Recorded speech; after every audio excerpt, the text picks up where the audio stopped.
This is the greatest. This is the greatest jiu-jitsu podcast at this time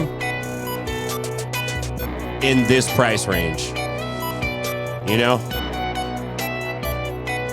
if you're speccing it out, it's right up in that pocket. That affordable price range. Yeah, very, very affordable. Hey, I want to welcome producer Andrew and my good buddy Drew Darce. What's going on, Drew Foster? How are you, man? What's up, guys? Good to see you again. Dude, it's good to see you too. Drew and I had we had at first it felt like misfortune. It's like, oh, we got bunk beds. We're like, great, man. Two fucking guys that are combined, 83 years old or something. You gotta share some bunk beds. And there was a little bit of like, oh man, Drew's a real nice guy, so he's like, I'll take the top. I'll take the top. And I'm like, I didn't want it either, but I took it.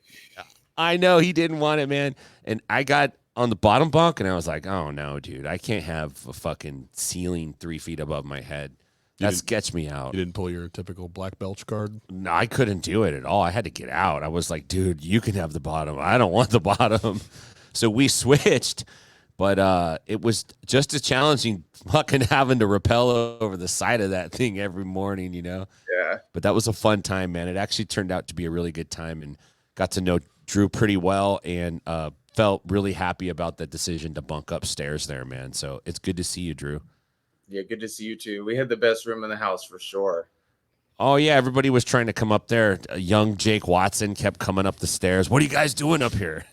What's going on? You guys telling secrets? You guys playing Truth or Dare? I want to sit at the preparation table. It was a fun time. Drew, what's been going on since Las Vegas, man? How long did it take you to kind of come back to normal? It took a good week, man. Like, it was just so much on the go. I would say we were probably working 16, 17 hours a day. Like, yo, easy. Yeah. They were long days, and just coming back, feeling like we were all a part of something that was bigger, and we were all working really hard on something that was really special to all of us. And then coming back, it was just kind of like I felt a little, it was just like not deflated or bummed out, but it was just like, man, like regular life is not as like dialed up as that was. So it probably took right. a week to get back into a rut and not feel like crashed out, Yeah. I could definitely relate to that. I kind of know what you mean, and I was thinking about it.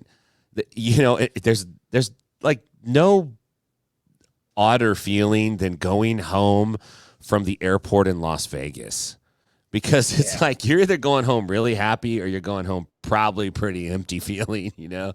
But for this, it felt good. Like I didn't spend a dime I didn't lose any money gambling. That's for sure. So we didn't got have to hang out with friends. Anything else? Right? Nothing, no dude. time to gamble unless you wanted to hit the spots in the airport. Right. Which is fascinating. Those things are almost at capacity as well. Like people are just getting that last fucking nickel out. No. Like how many coins have left? So man, a lot of things going on in jiu-jitsu. Fight Pass Invitational 7 happened last night, and I'm super miffed, man, because I told myself, so we did the grappling hour right before it, me, Jake, and Raph, right? And we're like building up to it. I'm like, man, this is gonna be so sick. We did class, and Noah and I were like, we're gonna go watch it at home. We're gonna go watch the replay of it at home. Yeah, that's what we're gonna do. I got home, man. I started doing other shit. I totally forgot that it even happened. Before I knew it, dude, I was crashed out, woke up today, solid work all day long, man. So I still don't know the results. I actually do not know what happened at those matches. And I still want to watch it, but at this point, I feel like, look, after 24 hours, you can't stay away from it. You just got to figure it out. You got to find out who won. So we're going to find out live right now. I kind of missed it too. Like, I'm not used to cards being on like a Wednesday. I'm used to like a Friday or Saturday, sometimes a Sunday. So I saw that it happened after it was over, and I skimmed. Like, I saw the finishes to the matches, but I didn't see the whole thing yet. I got to watch it this week.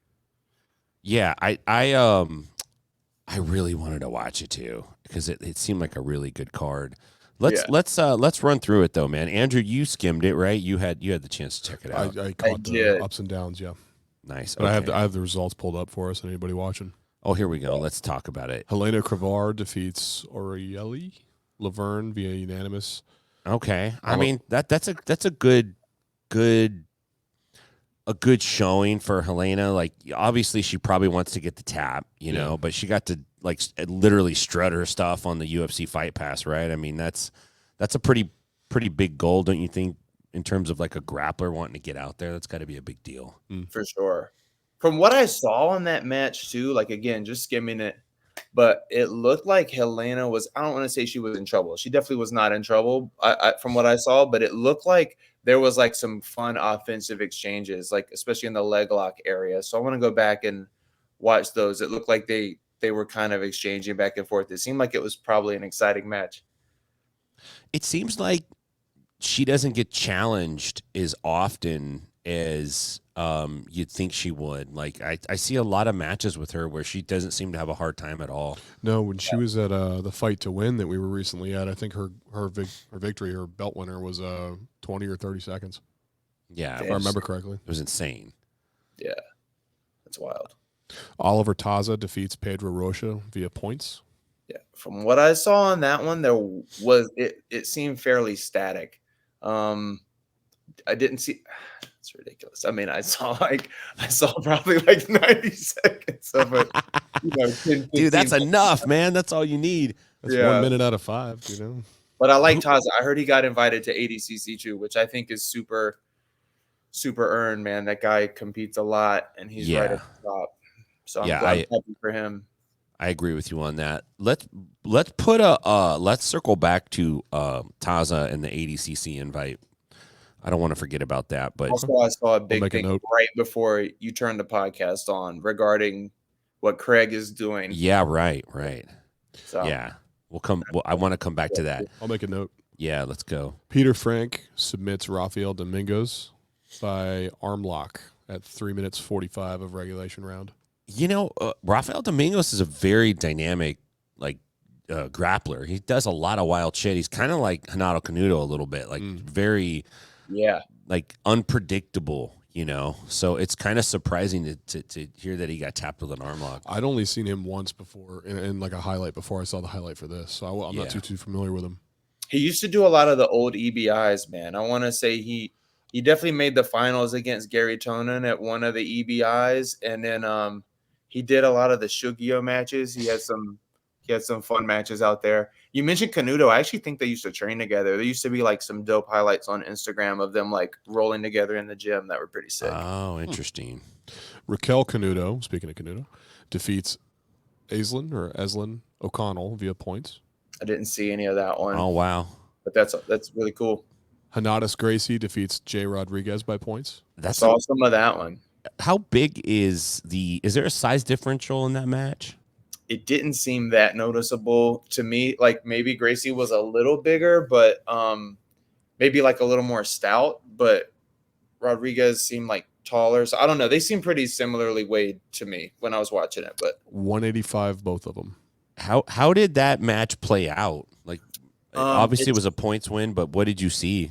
It looked like when Jay would go from like the outside passing to more of the connected kind of passing, that Gracie was able to lock him up a little bit and find some like positional work from there. So I don't know how the points were scored. I definitely heard Gordon Ryan on the commentary. He was talking about that a lot too. Like I saw near like the end of regulation, Jay was kind of like, you know, loose passing, jumping on the head a little bit and looking for some of the crucifix, the high ground stuff. And Gordon was talking about like advising him to kind of keep playing the outside and whatnot. By the way, Gordon's been saying some wild shit lately. Yeah. As I haven't followed much. Yeah. Now it's Gordon and Nicholas Murgali now. They're both vying for the best. I'm the best. Yeah. Let's go. What's next? Hanato Canuto defeats Aaron Wilson, submission, heel hook. That was nasty. Yeah, that's not a surprise. After watching him at PGF, he picked up the single leg on Canuto, and Canuto just dived under like half. Wow. It was like a half flying scissors, like Anderson Silva kind of flying scissor, That's and sick. half like backside 50-50 underneath, and just caught the heel like right as he jumped into it. So he basically did like a flying heel hook. That's beautiful. Giancarlo Bodoni defeats Gabriel Arguez or Argus. I saw the finish on that. It was real rear clean. naked choke. Yeah, it was like kind of like seated guard to the back. RNC. Not a surprise. No surprises there. You know. Luke Griffith defeats Kanan Dorte via submission. Another rear naked choke. That's a big win, man. Sick. Yeah, it was. That one was off a takedown. So it was like a mat return. And as soon as they dropped to the mat, Luke just hopped on the back, and they were kind of going like off the platform a little bit. So I didn't see in the aftermath if there was any controversy over that, but the refs were kind of like almost like holding them on the platform. And then while Luke sunk the choke. That's a massive win. That's a huge win, man. Do you remember the Pride refs that they'd be like outside pushing the fighters back in? Yeah, their hands come that's up to what the it was side. like. They need more of that. They like a lumberjack match is what they call them in the WWE. Yeah. They'd have like all the guys surround the ring. They need to get all the top guys. Like they just do an altar call for jiu-jitsu. Be like, everybody who's a black belt and above, come on down ringside. We're going to need you.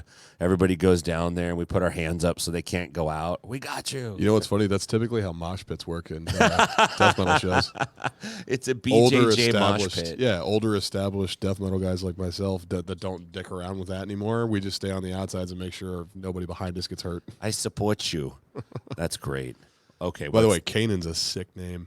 Renato Moicano defeats Christian Guzman via points. More importantly, what did he say? Did he get any mic time? Because he was pretty banging on the mic at the UFC. Moicano? Yeah, I saw a little thing that said post-fight interview does not disappoint, but I didn't see it. Circle back to that too. And then of course Nicky Rod defeats Mason Fowler on points. You know, I'm not surprised that he won on points. I figured if he was going to beat him, he was going to beat him on points. But I thought Mason Fowler was going to win that match. You mentioned that yesterday. I really did. Yeah. Dude, he's a G, dude. Mason's nasty. But you know, that's a big win for Nicky Rod. That's a huge win for Nicky Rod. Yeah, it is. And you know, Mason was supposed to fight Gordon Ryan, and Gordon Ryan, right? Yeah, he pulled out. It was like Fight Pass Invitational 5 or one of those, and he pulled out, and so he Rodriguez ended up calling out Mason, and then he beat him. So that's a pretty big move, man. That's a gangster move. That's legitimate, man. I have the video of Renato Moicano. This is on free Fight Pass, right? Are you? You're not logged in. No. Yeah, I guess this is minute 58. Maybe you want to watch it? Yeah, I think it's fine. Well, Manny Moicano has made his way to the Fight Pass Invitational, victorious here tonight. How are you feeling after that performance?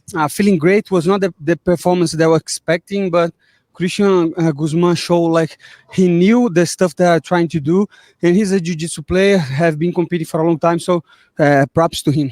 And this match kind of came together fairly quickly. When you first got approached about competing here tonight, what were your initial reactions? I was not even training. I will be honest with you. If I have lost, I would not say that, but I was not training at all. Maybe I did like 2 trainings for that, but that's not excusing. I am always ready, and when I accept the challenge, I'm came for the win. But was a tough,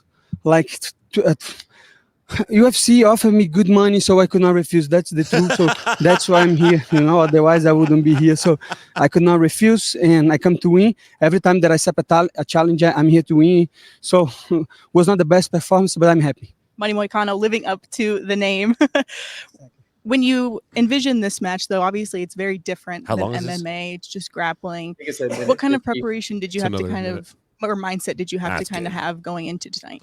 I had maybe 2 trainings, excuse me. Yeah, 2 trainings. How does that feel when he didn't even go like I trained twice? He called them trainings. I had 2 trainings. It sounds like they were trial classes.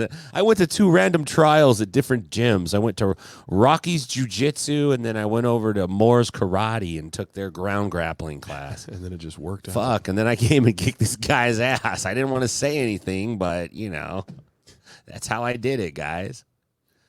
I wish I could be that guy. I've never been that person. I'm always the dude who lost, who's like, I trained my ass After off. so and I many still trainings. lost. He said I wouldn't say that if I lost. He was like, I wouldn't say it if I lost. Which is like an even more humble brag, you know? I know. Even more, for sure. Oh man. Let's talk about Craig Jones. Dude, so as far as I know, I'll tell you what I know, then you chime in, because it sounds like you got something right up to date. As far as I can tell, Craig Jones is going to have a tournament.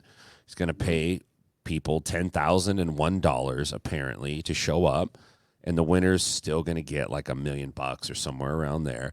Mm-hmm. I believe that it's going to be in Vegas, and I think it's like pretty evident that he's going to do it on the same day or the same weekend as ADCC, because if he didn't, The then location is secured. the location is secured. Oh, is this the latest? He posted that. He posted inside the Thomas and Mack where Oh shit, the last one was. that's where Mo was gonna do it.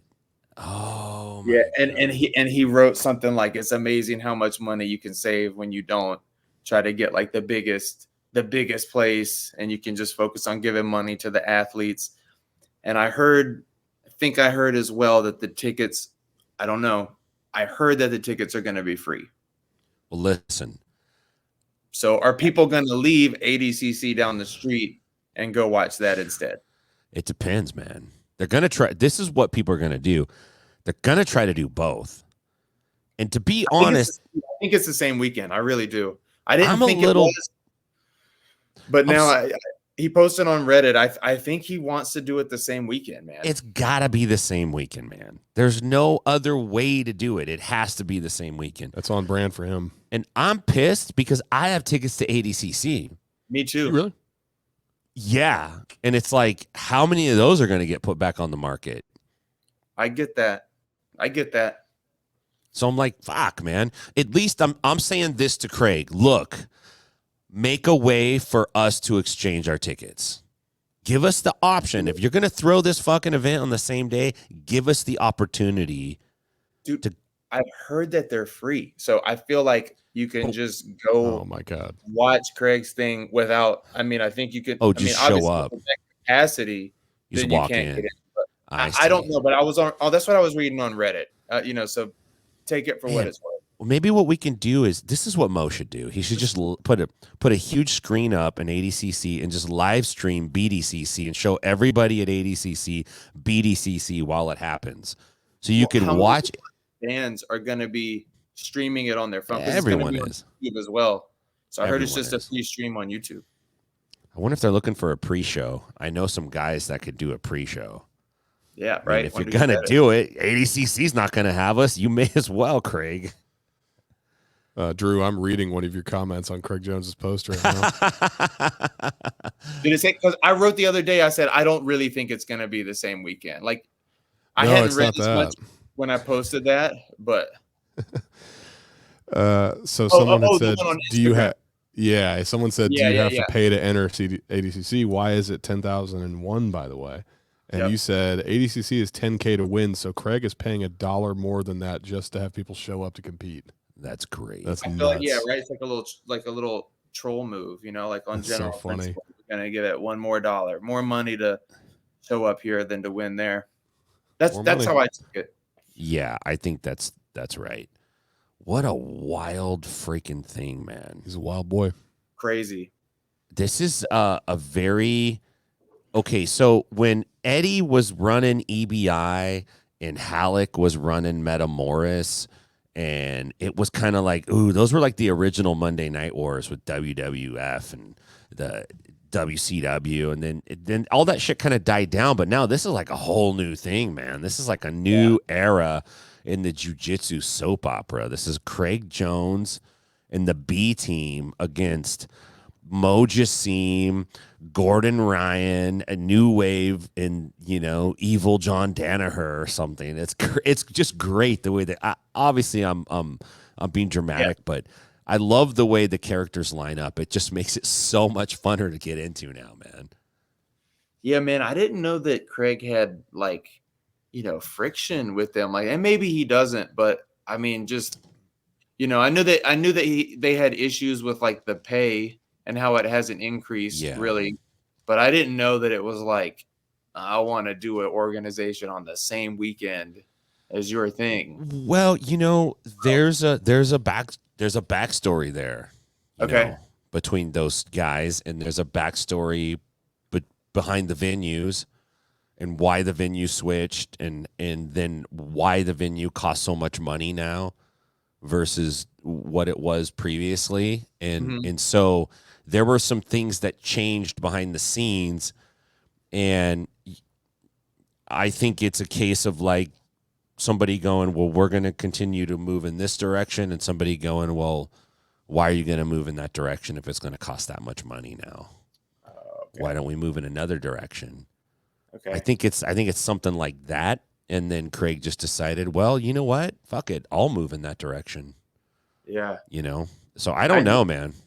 I've noticed he hasn't with all that B team content, they post a lot of stuff. I've noticed he hasn't been on a lot of stuff recently. I was wondering if he had been doing more business stuff behind the scenes recently, finding investors and organizing stuff. Cause he's they put out content all the time, and I haven't seen him on a lot of content in the past couple months. I think he's been traveling too, internationally. He's in Dubai and Thailand recently. Yeah. I don't know. It's really kind of fascinating to see somebody just step out and do it. Yeah. I'd like to know more about how, more about the behind the scenes stuff. I wonder if we'll find out more. I'm sure we will. Yeah. Someday there'll be a great documentary about it, probably. Right. Yeah, Keelan will probably do it. It's interesting though, because Gordon came out and said,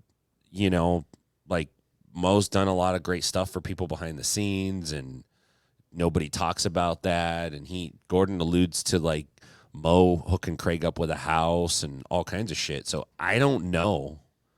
Who knows, man? Hard to say. Yeah. It's wild. I know. He's a wild boy. But, dude, it's I good. do think Mo a lot of good stuff for the sport, For sure. Look what ADCC was before he got involved as the promoter. And look what it is now. A point where I was embarrassed to show people that hey, this is the Olympics of our sport. I wouldn't want people to see it. You remember in 1 year it was in China and there was 30 people in the gym, dudes grappling in their sweats. It was just not right, man. It was not taken very professionally. ADCC always had some of the offbeat grappler guys too that only showed up kind of there. You're oh, that guy's here. Whoa, that's weird. But, man, it's still very prestigious. But look, man, I think people want to get paid. Especially young people coming up, they're trying to figure out how they're going to get paid, and I think that's more important to them than the prestige is. Honestly, I don't know. I could be wrong, but my bad. No, go ahead. They say stuff is prestigious based on, obviously there's history, I guess, so you can't discount that. But stuff is prestigious based on what the level of competition is. So if you can get the right people over in your thing, and you're saying, look, man, I feel like the best guys are in this division. If it's really close like that, I feel like the prestige is who you're competing against, right? So it'll be interesting to see which people do which one. Yeah, because how do you make that decision if you're a competitor and you're going okay, maybe Mo's been cool to you. Maybe you're on New Wave. You know what I mean? And you're supposed to go to ADCC, but you're having trouble paying rent, dude, and you're fucking tired of living with 6 other dudes, and This guy's telling you you're going to get 10 G's, and that can go a long way for you. Oh man. And it's easy when you have that in the bank already. It's easy to take a real moral high ground and be like, well, this is the right thing to do. But, you know, when someone's putting some cheddar in front of you and you're hungry, I don't blame people for taking that. Yeah. And I think overall the sport will be better for it. Yeah. I definitely think so. Rising tide, all ships kind of thing. I think so. It's just... I guess what I'm trying to figure out is like, what do you guys think Craig Jones's like end game is? Is it just to like, I want to mess up ADCC this year? Is it I want to destroy Mo? Is it I want to get rid of the whole thing? Because okay, yeah, you hit him hard one year, man, you really fuck him up. That becomes the year Craig Jones did his thing. Was he going to do it every 2 years? Like, is he going to build a sustainable infrastructure to like keep this going, or is this just a vendetta thing? Dude, I could be wrong. I think that he wants to do it more than I think he wants to make it a repeatable thing. I hope he does, because to do something that big as just a vendetta is kind of wild. If it's in service of something greater, like getting more money into the sport and caring about the athletes long term and trying to create something that's sustainable and can support everybody for longer, then I think, you know, it's like a fun thing to also have it as like a vendetta kind of storyline. But I hope it's a repeatable thing. And if I were one of the athletes, I would want it to be, because if you do Craig's thing, it's probably a good shot you're not going to get invited back to ADCC. Let's go do the trials. So you would hope that like, okay, well, if I leave ADCC opportunity aside to go do this new thing, I would like for it to be something that I know is going to be there again for me, so I don't have to go begging back to the people that I left, you know? Do you think it gets that? Like if you're Mo, if you're the promoter and you're like, damn, okay, this might happen, and Craig does it, do you keep a list and you have everyone's name on it that participated, and you're like, fuck these guys, they're never welcome back? I mean, it seems like kind of a natural human thing to maybe do. Maybe he doesn't, but I mean, you're definitely going to know who did it, though. I feel like, you know, I feel like it's a huge mistake. Keep that in mind. Well, it's just it's really throwing the gauntlet down if that happens. That'll freak some people out though too. That's a major baller move, right? Yeah. Man, I don't know. It's real interesting. The other thing ADCC could do is just turn around and go, "Hey, guess what? We're going to pay everybody. We got some funding." That's what I hope. Just to speak on that, because I'm super familiar with I've just researched a lot of ADCC stuff over the years. I from what I hear, the infrastructure and their ability to make changes within the organization is a very slow moving process. And I don't even know if they have the mechanism to increase the pay that fast. I've heard they're doing food vouchers for all the athletes for the weekend. So I guess that's like a new thing. Kind of quick. I think so. I heard it's like a $250, $300 food voucher for the weekend or something like that. You get like a hot dog on a stick, free corn dog. Sounds a little fire festy. And I don't even know if Mo's the guy that is in charge of the fighter pay stuff, to be honest. I don't really think that he is. I don't know. There's this misconception that he owns ADCC, and it's exactly. That's what I'm saying. So he doesn't. He's that's the guy still got to go back to the Sheiks, right? Yeah, I think so. Right. Maybe it's like a committee thing or something like that. Yeah.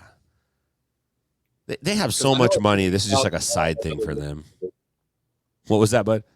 I was saying, I know it took a while for them to I know for a while he was like, I really want to add another women's division. And then they made that happen this year. But I think he had been talking about that for a couple years. Like that was something he really was trying to push to make happen. And I think it took like a while to make that happen. So like, I'm sure if Mo had it his way, he would definitely increase the fighter pay, I would think. Yeah. You know?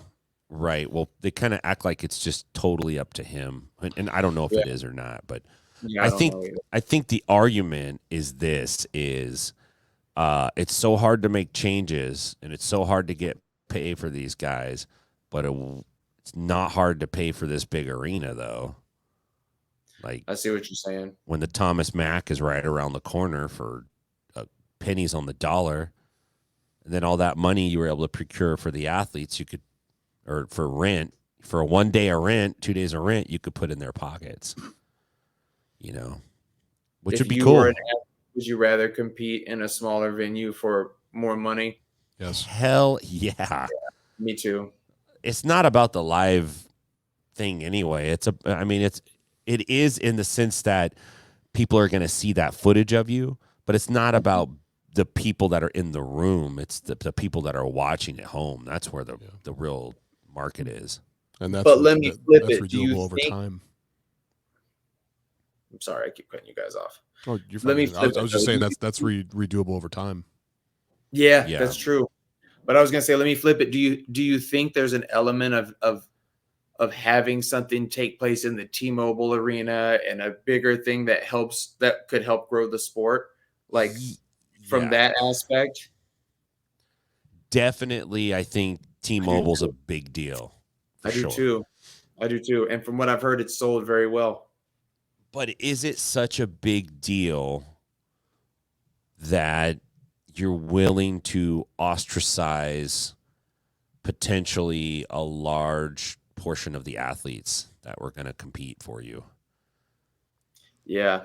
And people aren't really saying take the money. Yeah, and you know what's interesting? If you listen to all the competitors, if you listen to like Who's Number One or Fight Pass or whatever, when they're talking on the mic, they go, "I'm getting ready for ADCC." Nobody's saying, "I'm getting ready for Craig Jones's thingamabob." You know? Do people even think it's like? Did people even really think it was real until the past week or two, though? That's a good point. Yeah, it is Craig Jones. I think. I believe it's real now. I definitely believe it's real now. Yeah, me too. Like the first, so you got to be thinking like, is this just a joke kind of a thing? Yeah, for sure. He does like talking shit. When do you get paid? Do you have to compete first, or is he paying you to show up?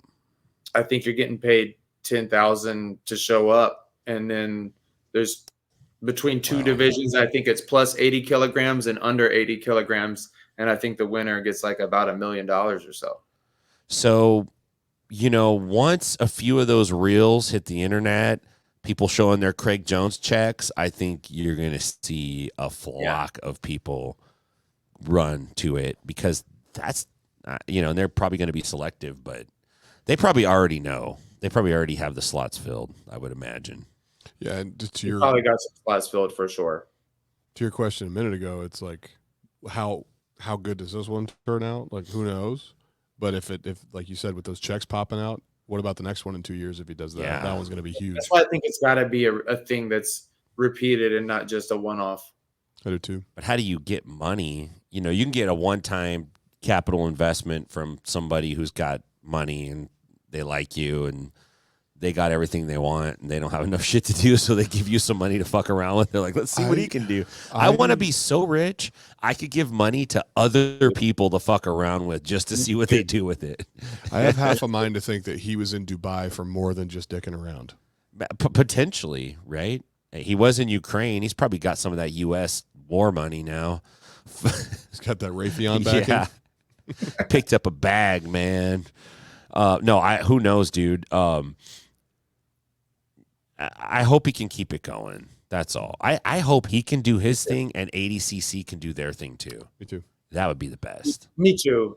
I think there's enough room for everybody to eat and for everybody to have their niches. Like, everybody can fill a slightly different pocket. But I like that abundance mentality kind of framework. I think ADCC, if they wanted to angle it like, look, we're the one with the history and we have the prestige, and you're competing for us because you want to be a Hodger, a Marcelo, a Gordon, a Rafa Mendes, a Jean-Jacques, like one of those guys that everybody looks up to as like a legend, but almost like an IBJJF in a sense, where it's like, we're not where you go if you want the most money, and then these other organizations like PGF or BDCC or Zapatero, they're doing a big thing this year. They can be like, hey, look, where you go if you really want the paper, Yeah.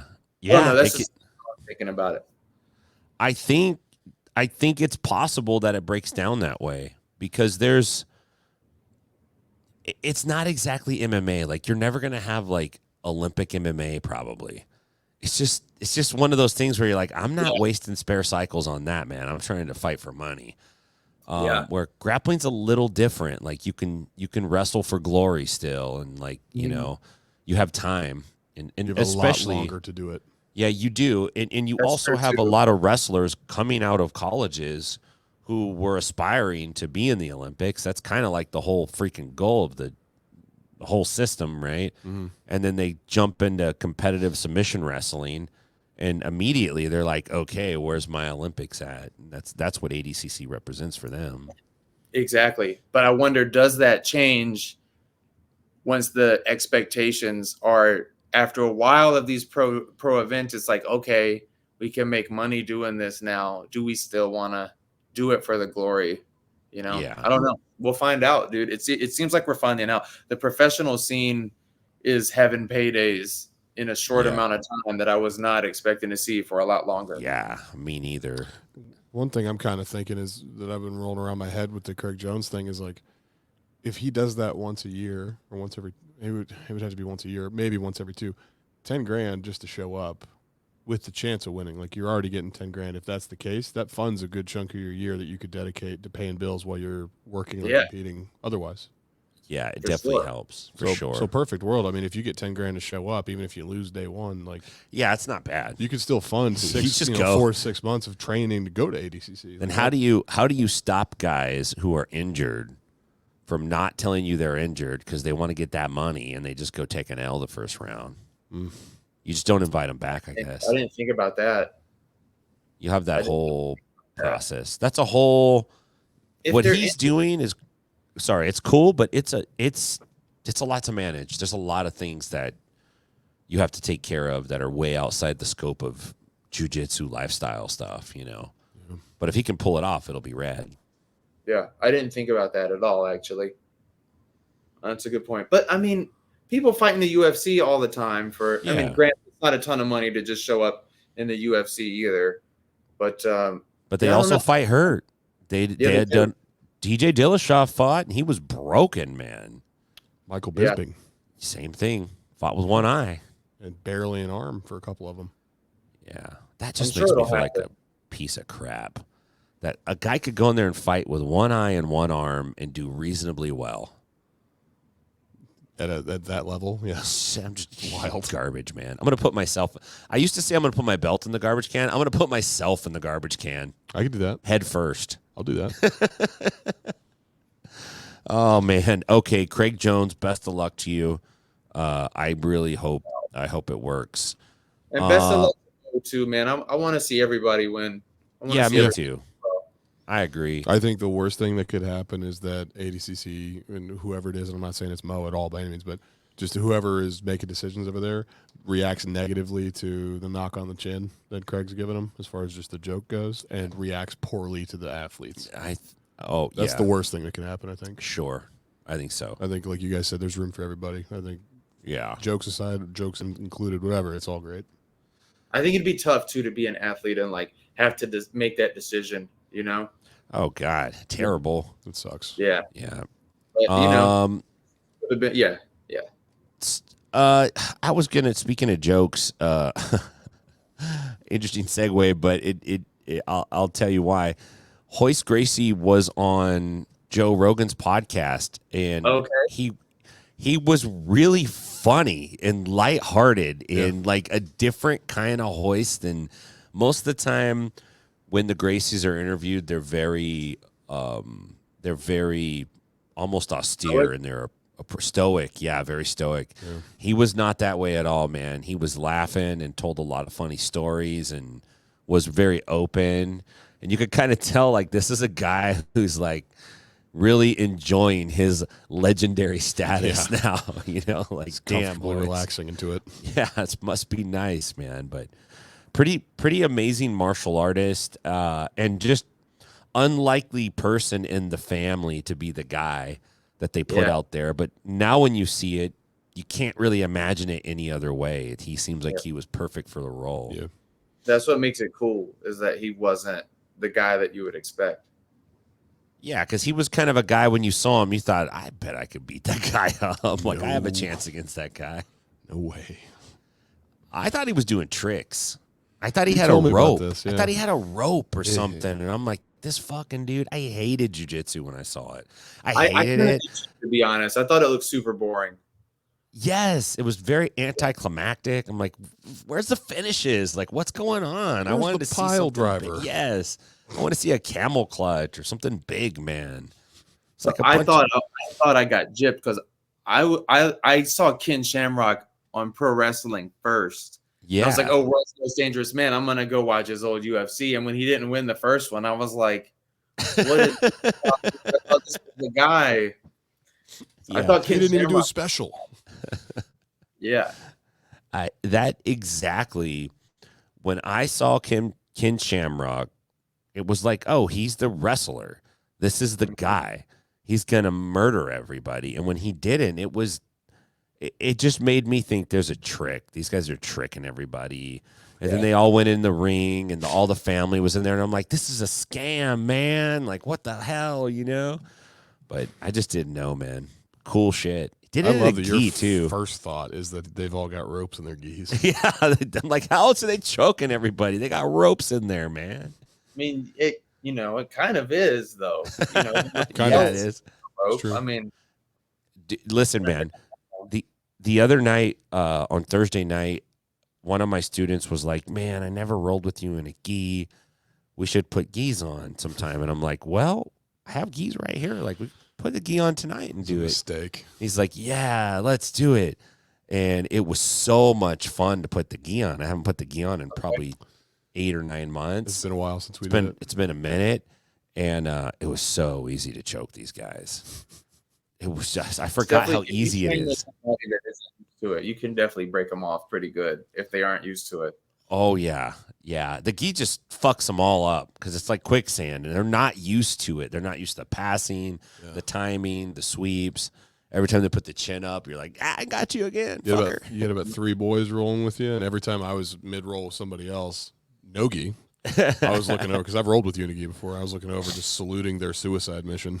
Oh, it was great. I didn't roll with Noah, though. Noah probably would have got me. He's a savage. Yeah, but the rest of the crew it was a lot of fun. I forgot how much fun it was to put a gi on, and just like, it wouldn't have been fun if they would have been real good at it. Then it would have sucked and been real hard.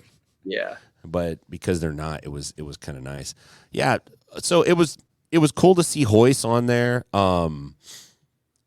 It's interesting to me how some of these guys are becoming like real legends now, and they're being looked at as legends, and they're kind of elevated in that status. And I was thinking about the PGF and how one of the plays that they did was they brought in Jean-Jacques and Higan Machado and Hodger. Even though Hodger's still pretty young, like Hodger looks like he could still beat everyone's ass. You know what I mean? Like he looks fine, but he's still legendary status. They brought these guys in that were like big names. And one of the things that I heard is that there's some more like pretty heavy names being thrown around For next season?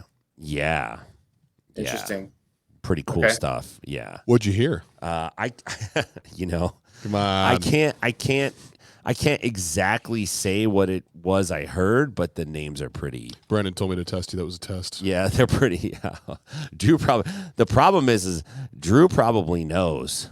He's just looking at me like, I actually don't know anything. I've been sworn to secrecy. I just know what you know about like when the next one might be and stuff like that. I stuff don't know like anything. that. Well, I know there's certainly some really cool things being talked about, and I do know we talked about this yesterday on the Grappling Hour, which, by the way, I'm live streaming on Inside BJJ now, so it's like we're just multi-streaming it out when we do it. Swapcast. We talked about some other rumors. One is one of the coaches is returning. Okay. So there's a coach from season 6 that's going to be back to season 7. Okay. And then another rumor is that there's a new wave athlete who has signed on for season 7. Okay. Athlete or coach? Athlete. Okay. I mean, I feel like it can only be one person. But. Right. And then the last one, and I think this has been confirmed, is that when they do the draft now, they're not going to do it in order. They're going to do it random, so it won't be number 1 to number 20. Oh. So that way you can't guard your nest egg as well. Gotcha.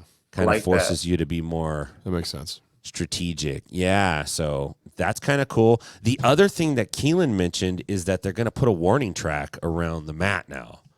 So they're going to have the mat, and then they're going to have an additional like out of bounds area that you can only be in if you have a sub.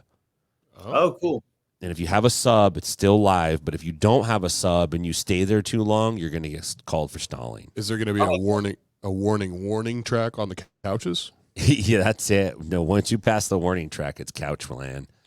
Couch land, baby. Yeah. That's so, cool. yeah, that was some cool shit. What other, like having been there for a week, what are the things that you think went really well? And then is there anything you would like to see there, Drew? Yeah, the main things, I think, if they can get the stalling calls like figured out to where it's like consistent kind of over the week. And I mean, I've heard Brandon talk about this. I think that would be really good. But it seems like, they're in a direction where that's going to go well.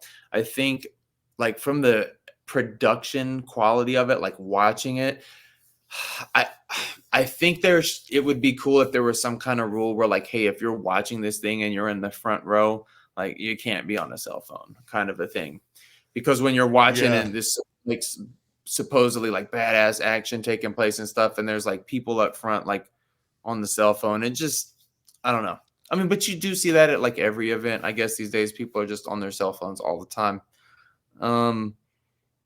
Yeah, that's probably the biggest thing. Is I was just thinking a lot from like the aesthetics of watching it. I actually didn't think it looked.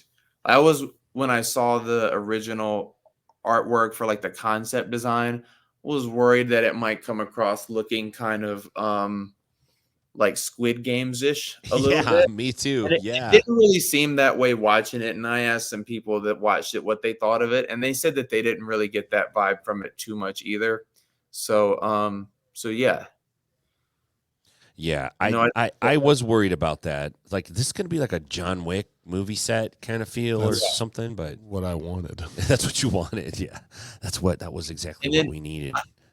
I think just like maybe during the broadcast having some way of like, you could even have it like you're cutting to someone like during a weatherman or like an election forecast kind of thing where somebody's like, all right, he's moved up here, and this guy needs this many points to move up the rankings, like some kind of interactive kind of like an overlay system. Yeah, like an overlay every in between, no dead time, just all that going. Yeah, I think they're working on that. Okay. Almost like an election board. Like who's winning tonight? Yeah. Yeah. Exactly. What did you guys think? Yeah, I mean, I think that's pretty spot on. Graphics wise, it's just you need the ability, because it's such a long event and it's like 5 hours each day. And I know that it maybe in its final form won't be quite that extended, but because it is right now, you need a way when the viewer jumps on to automatically engage them, and they know exactly where they're at. They know who's winning, who's losing, what's going on, what's important. And it's just not there yet. You have to really pay attention right now. It's still fun as hell. It's actually very fun, especially when you understand that there's blocks and how the blocks work. It makes a lot of sense, and it becomes very gamified, and it's actually fun to follow. But I think with those visual aids, it would be super easy to pick up and even funner. It could become more contagious for people. Yeah, it's such a different way to consume the sport. Like, there's going to be a period of like audience training where you have to like learn how to consume something different, because it's just so different than any format. It's brand new, and it's like who's gonna be the promotion to figure that out? Because whoever figures that out, these are the killer stats, right? Every sport has them. This is what the graphic needs to be. Whoever figures that out, they're going to corner that market pretty quick. Yeah. So I think so too. As a spectator who only had access to the stream, I would have loved to hear floor mics. Oh yeah. or booms to hear the action because it was really quiet a lot of the time. I didn't mind that at all because I like watching and I have I have a basis of understanding of what's going on, so I understand it. But I love the just feeling into it, hearing it, just slamming mats and that kind of stuff. That's a very good idea. I would love the ref to be mic'd. I don't need to hear them all the time, but whenever they're speaking, I'd like to know what they're calling and what they're having chatter with commish about or something going on. And I would love if there was a corner chat. So that would be cool. There's a little bit of dead air. You hear Dean Lister himself shouting. What was he shouting at him? Like what? Hear that or hear Hodger yelling at somebody and being like, "This is what you need to do," and so you can kind of have a relationship with the coaches as well as a spectator. Yeah, that'd be cool. One of the things that they're trying to do is figure out how to get the coaches more engaged in the match to where they actually have to be like they have a role in the match that requires them to be on it. You know what I'm saying? Why do you have coaches challenges? Right, where a coach could challenge. Like the coach can actually challenge something that happened. So if your coach isn't watching, then he can't challenge. Right? What I'm saying, like, what if you have it doesn't have to be prize money, but like something to incentivize the coaches to like. Oh, I see what you're saying. Yeah. Like maybe not a challenge between the coaches, but something like, look, if your team went, how about you give the coach $20,000 along with the athletes, or break them off a piece. What if you did the draft a week early and whoever your team ended up with trained with that one coach, build a little bit of a relationship so they have a little skin in the game? They are going to do the draft ahead of time. Okay. Actually. Okay. Yeah. I feel like that could potentially be expensive if you're housing people for like an extra just for them to train. Yeah, it'd be tricky. But on a long enough timeline, I don't know, man. I don't know. Stuff is moving fast in the sport for sure. I know. It wouldn't surprise me at all. Hey, I wanted to chat with you about the lockdown situation. Do you remember this that took place about a week and a half ago in the BJJ world where I think Matt Walsh from Pompano, 10th Planet Pompano Bay, I believe, had a dude in a lockdown, IBJJF no-gi, and he got DQ'd, and then I heard about this, but I didn't see it. I was seeing it posted, and I was like, "Where is this lockdown thing that happened?" I didn't see it. So is there a way I can see it real quick or something? Andrew, let me see if Andrew can pull it up. I can look on my phone too. Well, who was it? It's Matt Walsh is the guy that did the lockdown, and I think he did it to Rafael Asunciao. I think that's how you say his last name. I might not have that right. Okay, hang on. Okay. I might be seeing it here. I don't know. You keep talking. My bad.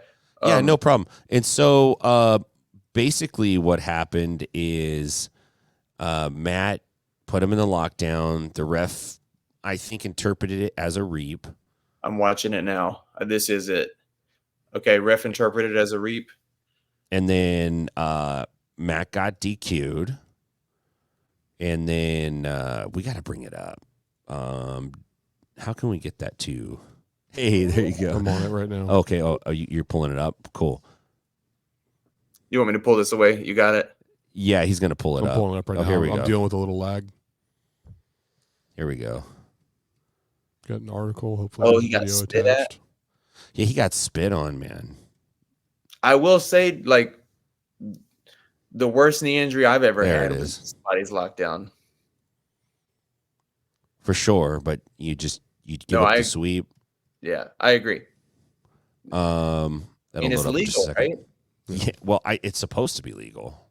Apparently, it's illegal in the state of Florida. No, I don't know exactly what happened, but he got DQ'd, and then his opponent went so bananas over it that his opponent got DQ'd, and he was given the win, which is pretty hilarious to happen. Like you won a match because of an illegal technique, and then you lost it because you got so mad at the person doing the illegal technique on you.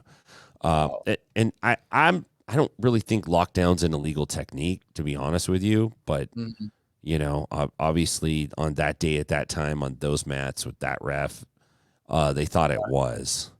So yeah, you know, it's like, wow, this is like a 20-year-old thing, you know, like we're still debating this as a technique. That dude is lagged out, huh? Yes, sir. Dang. It ain't no biggie. I think that, you know, a reap is like forcing the knee to go inwards, right?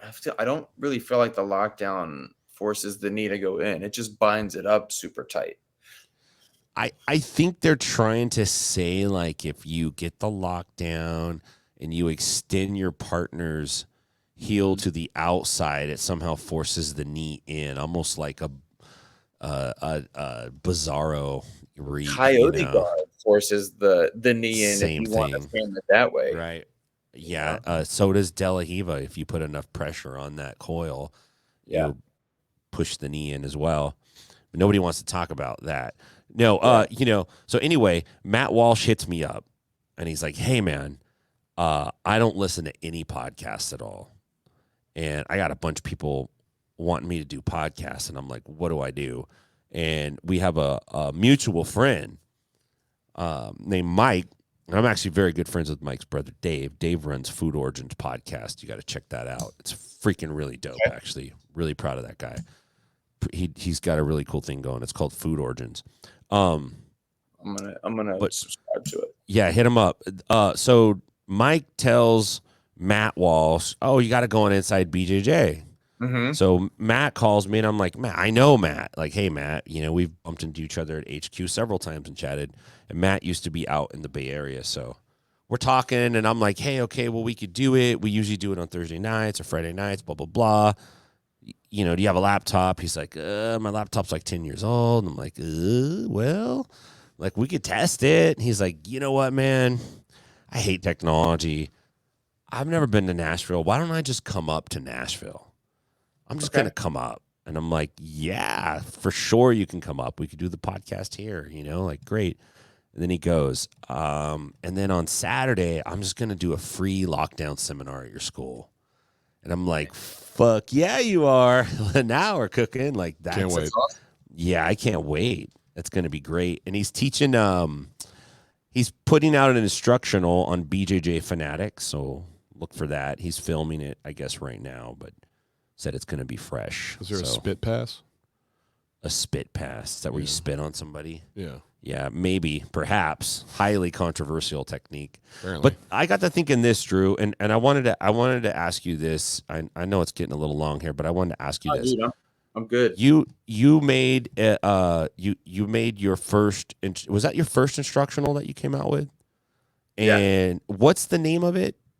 Darce Dynamics. Darce Dynamics. I was gonna say Dynamic Darces, and I'm like, Darce Dynamics. Now, this is what I wanted to ask you. How long ago did you have the thought in your head to make something? Like 4 to 5 years ago. 4 to 5 years ago. And what was the catalyst? Like, at what point did you know, like, I'm gonna make this? 2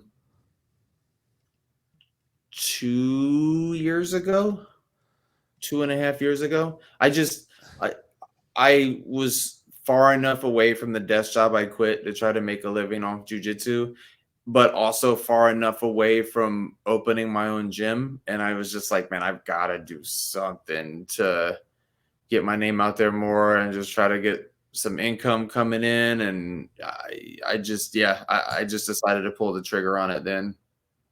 So I would say probably late 2022, mid 2022, I started working on the outline and table of contents and stuff. And then I filmed it July 23 with Keelan, and then got it out about a month ago. How long did it take to lay out your outline? Like just mentally, like how long did that take you to work through? A few months, but if I really sat down and I was like, I gotta knock it out like ASAP, I would say I probably could have done it in like a week. Did you have to like get on the mats and work through some shit at the same time? Or was, I would imagine so. And then ask other people feedback, like what what do you struggle with in this thing? Like, what do you, because I feel like sometimes you can get so lost in the sauce of like when you train all the time, and sometimes other people's questions, like when I do classes and stuff, I feel like other people's questions help me a lot. So a lot of times I do want to either feel my way through stuff or ask like other people kind of what they struggle with and about what I would want to know if I were them, kind of thing. Interesting. Yeah, because I find that like once you turn the camera on and you start actually filming, that process goes relatively quick, but the lead up to that could take years. It could literally take you years to get to that point where you're like, okay, this is what I'm gonna do. Yeah. How can people get a hold of that? And what's on it? Like, it's Darce Mastery. What is that? What does that include? Yeah, I tried to do something a little bit different. Like, there's a lot of Darce instructionals out there, and there's a lot of awesome ones that they cover a lot of setups and, you know, like if they do this, you do this kind of a thing. And I was like, well, I'm not some serious, crazy competitor. I don't want to do stuff that other people have done, but I do have like a lot of understanding of a lot of jiu-jitsu stuff. I feel like that is like pretty good. So I wanted to approach it more just like, no, let me do something different than what other people have done. And let's just look at like, you're kind of already in the position. Maybe you understand it a little bit, but like the other person has good defense. Let's look at how to like counter that defense, how to troubleshoot the offense, and like how to take something you already know how to do and kind of make it better. So one of the things that, and I want to kind of show some people like explore the possibilities, all the different stuff that you could do from there instead of just saying like 1 + 2 is 3. If they do this, do that. You know, I just wanted to show more like concept stuff.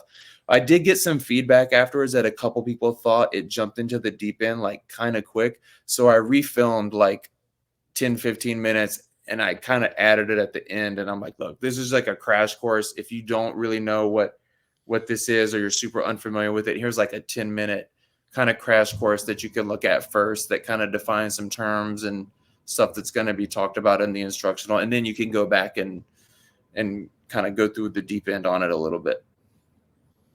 Yeah, you know, the Darce is like one of those techniques too that's a little mysterious. It feels like there's guys that can do it, and then there's everybody else who's trying to do it. You know what I mean? It's one.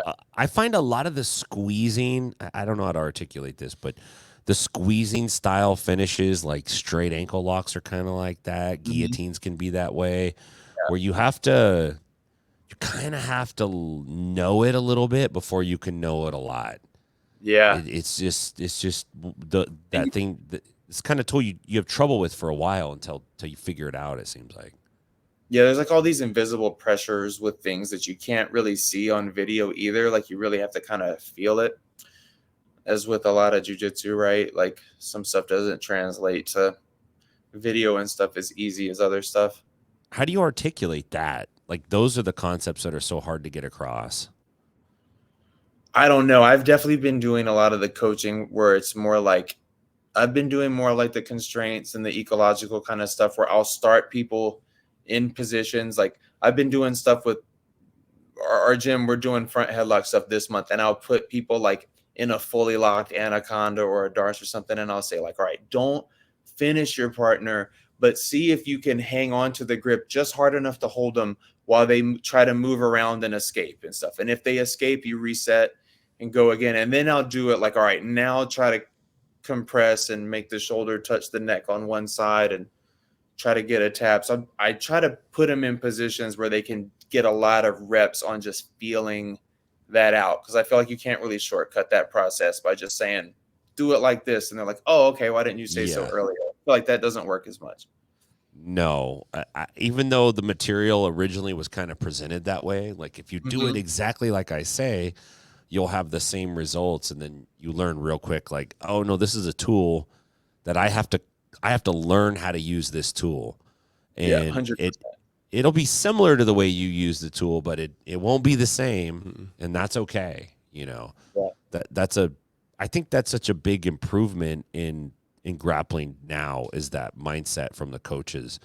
in the old world, it was in the old jiu-jitsu world, it was very much like, do this, do that, do this, do that. Don't do nothing different, you know, because this is how we do it here, and this is what we do, and don't get no technique from anybody else, and don't ask any questions either.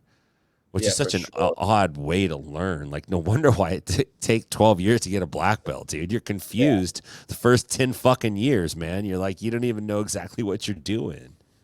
It's insane. Yeah, definitely. So, real quick, man, Eddie Bravo's coming out June 15th. Are you I'm not gonna say what you're doing, but I don't. What's that? I don't. No, you can. If I can make it, I'll make it. So after PGF, I might have an opportunity to go on Europe and get paid to help with Five Finger Death Punch and that Metallica tour. I might get to go on that trip. Dude. If I get, I probably won't be able to make it. But there's definitely some issues with like having paperwork in all those countries to work in there. And a lot of that stuff takes a while to get submitted, and they're about to leave pretty soon. So if that's not able to, I won't know 100% yet. If I'm not able to go, I'll definitely be at the Eddie seminar. Cool. But man, dude, that'd be so sweet. That'd be awesome. Both ways is going to be cool for you. Both ways is great. Yeah, so exactly. Cool, man. I'm happy for you. I'm just happy that I've had some opportunities start to open up after this trip. Yeah. What a cool thing, huh? Same for you. I'm happy for both of us, man, that, PGF went well, and that, I don't know, man. It just seems like, big things are in the future. Yeah. Yeah, I think so. And I mean, we shared the same sentiment. We're like, dude, we really need some shit to go right for us, man. Like, sometimes you kind of get there. You're like, okay, I'm doing all the things I know to do, and I'm trying to do the extra too. And now I just got to keep doing it and be patient, because I know that like eventually something's going to fall. Like the law of averages, shit's going to start going my way eventually. It has to, right? So, but to be honest, it has. I feel like my fortunes have changed. So, and I'm not a real fortune-y kind of thinker, but I'm not either. But it definitely feels good right now. So I'm happy about it, man. Yeah, and the energy you put out, I definitely do think comes back around. Not even in like a literal like woo-woo kind of way, but you're a good dude, man, and you worked really hard. We both worked really hard for, a good friend that we have in Brandon, and stuff that we believe in, and that's not gonna be forgotten, I don't think. And we're working hard and doing our thing, and I think that I think it's good when you put a lot of good energy out there. Yeah, I think it's important. I really do. And it's a hell of a fun thing at the same time. If we were like digging ditches the whole time, it would suck, but we're actually getting to like create a jiu-jitsu production, from the inside out. And it's one of those things where it's a job that you have where you have real influence and real decision-making power to, you could fuck it up for sure, but you could also do a really good job and like really add to what's happening. And there's not a lot of opportunity like that usually. It's just not. It's hard to find that kind of stuff. So, and again, I've never worked in like a high pressure environment like that with so many people that were so easy to get along with. And like, we had a lot of pressure on us that week, and nobody was snapping at each other or like barking at each other. It was just really chill. Like it was hard work, but it was like pretty calm while we were doing it. It was really, really fun. It's very different. Yeah, it was. Everybody had each other's backs, and that was kind of a cool thing. Everybody looked out for each other. So that was fun. I think it was funner from a production side than an athlete side. I think it's pretty nerve-wracking to be an athlete there. It's an Iron Man, but for us, it's like, hey, we're just going to talk shit and drink coffee and have fun. So, hey, Drew, how can people find your instructional? It's at darcedynamics.com. If you have any questions on that or just anything else, like I kind of got to the I'm happy to give my time to people and stuff. So if people ever want to reach out to me on my Instagram name on the thing, if you shoot me a message, if there's just anything jiu-jitsu wise or, anything I could help with, I'm happy to do my best to answer any questions or do whatever I can to help anyone. So yeah, anyone can reach me. Instagram is probably the best place. I don't reply like super fast to stuff, but usually within a few days I can get back to people. And the instructional is at that URL. Nice. Make sure you check Darce Dynamics. The coupon code too. If I have an Inside BJJ 21. So if someone types in BJJ, they get 20% off. Inside BJJ 20% off. Yeah, Inside BJJ 20. Oh, Inside BJJ 20. Hell yeah. Mm-hmm. Nice. Well, make sure you check that out. Dude, I know you're on the East Coast time zone, man, and we're always out here running late. I appreciate you coming on so much. Listen, dude, I want to have you on more, dude. I think you should come on, find a regular spot for you where we got to cook something up, man. It was really good having you, dude. Whatever you want. Andrew, really nice to meet you too. Are you out there are you out there in Nashville too? I'm sitting right next to this guy. All right. So if I'm out for that Eddie seminar, I'm sure I'll see you out there. Yeah. Yes, sir. Look forward to it. All right. I'll keep you guys posted. All right. Thanks, brother. We'll talk soon. All right. I'll hit you up soon, buddy. Okay. Later. Thanks, man. Bye. Dude, I love that guy, man. I hit it off with him really well. I did sick. He has the other half of the Best Friends Forever necklace. I'm so happy for you. Weirdo. We have a 3-piece one, and Brandon has the middle part. He would have the middle. Yeah. Well, it was going to be a 2-piece, but Drew ordered a 3-piece on accident. We're like, well, what are we going to do with the 3rd piece? We're like, Brandon, he brought us together. Easy choice. Friendship matrimony. Easy choice.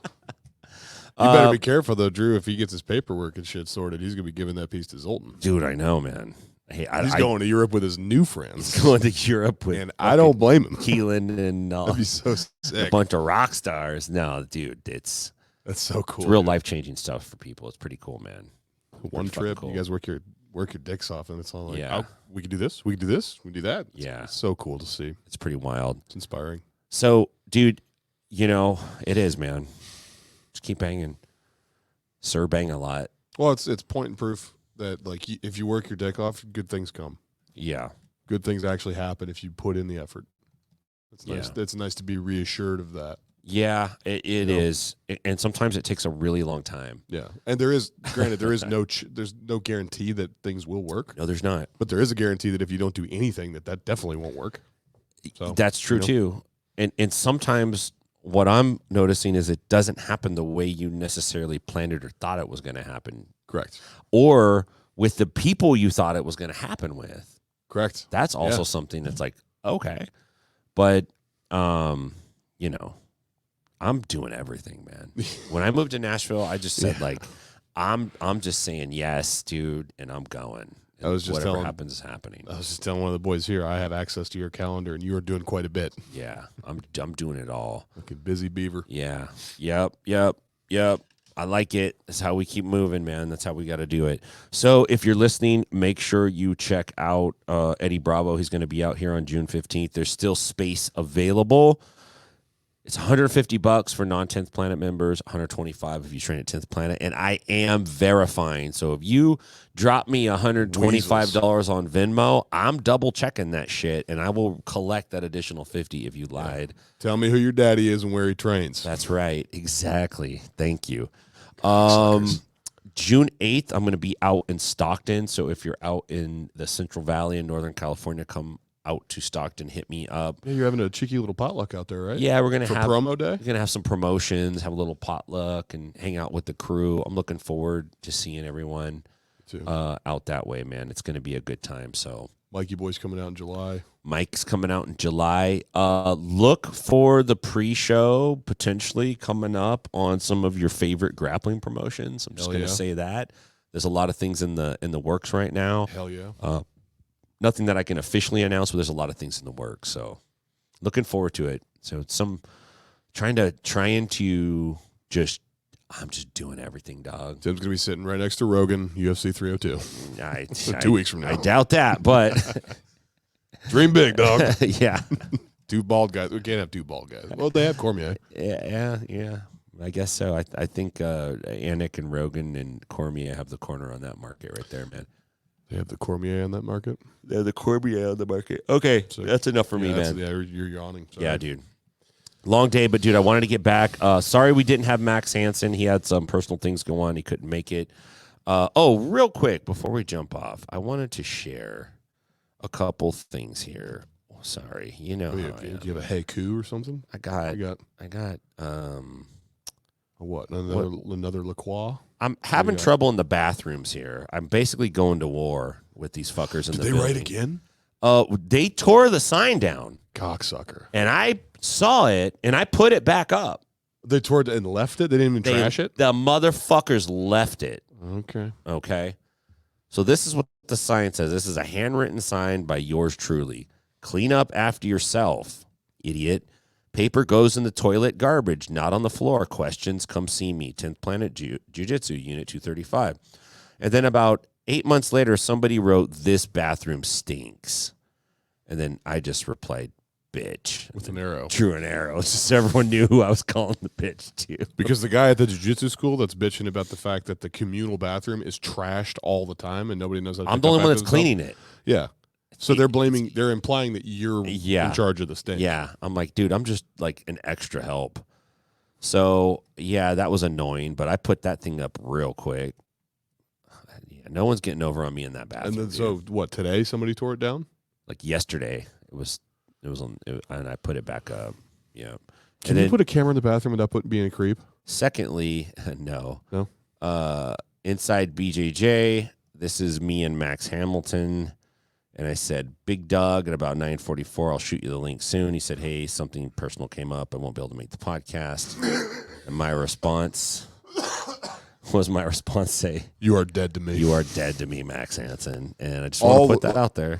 With like the old school T9 text that saves you time. Hell yeah. You are dead to me, Max Hansen. The number 2, me. Yeah, dead. You're deader than dead, buddy. You're dead. So. Oh, no. Just to remind people, when's the Matt Walsh seminar? Matt Walsh is going to be on May 25th, Memorial Day weekend. Yep. And you can look for more info on Inside BJJ. I'll put some shit out. 10th Planet Nashville, Instagram. I'll have some stuff at 10th Planet Nashville for seats or spots. If you're going to be in Duluth, Georgia, hit me up this weekend. I'm taking a bunch of wrestlers down to a wrestling tournament. That's right. Yeah, so be happy to see you guys. So that's all I got, dude. Tell them where they could find you, Andrew. I have my little fancy Instagram name right there, but you can also hang out at cultist.apparel on Instagram. I have a little store link in the bio. All that stuff's mine. I designed everything myself. It's just a passion project, and all the proceeds right now, I've decided to keep it running, go to the Guardian Project, because I believe in that quite a bit at our gym. Helps kids get them on the mats without the monetary setback for their family. Yeah. So get a lot of kids in here learning some good violence. Check out Everyday Jiu-Jitsu, another little clothing thing we got going on. And come in and train with us anytime you're in town. Come out to Stockton anytime you're in town. Yeah. Is that all for us? I think that's it, man. We'll go out to Knuckle Up. Knuckle Up? Sounds good. Thanks, y'all.